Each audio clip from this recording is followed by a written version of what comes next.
Happy November 1st. The first day of the month means we're going to take a look back at the one we just left. You can see a lot of orange on this calendar right here. That's all marking above average temperatures. You can see a lot of these days here were in the 90s, and even as we got on through the month, we started seeing a couple more days in the upper 80s. But the problem is that as we progress through the month, that our average max temperature decreased as well. So they were all pretty much above average until we got to the last couple days in the month, where we saw that cold front come through, letting us see those temperatures in the 70s, which were actually below average for this time of year. Now, we did see a record high of around 97. That happened on October 28th. And then we also had a record low 48 hours later with 38 degrees on October 30th. That's that cold front that came in between there, bringing in lots of cold air and low humidity there. Now, going into today, we're bringing back in that humidity that is going to help us heat up to around 85 degrees there. You know, that humidity will only make us feel just a couple degrees warmer. We'll see south winds around 6 to 15 miles per hour.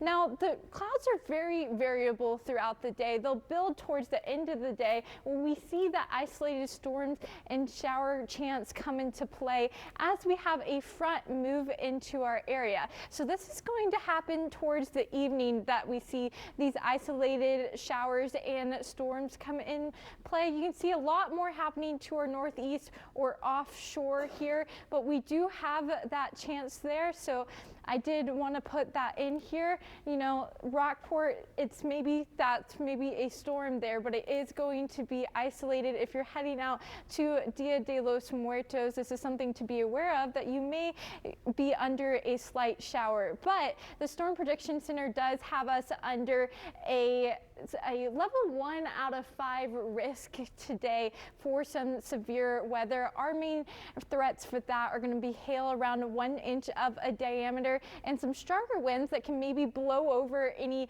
Halloween decorations that you have left outside. But again, that's just going to be those isolated cells. If we do see any that are severe there, that biggest threat is going to be rain. And again, that's really going to be a hit or miss. Not everybody's going to see it.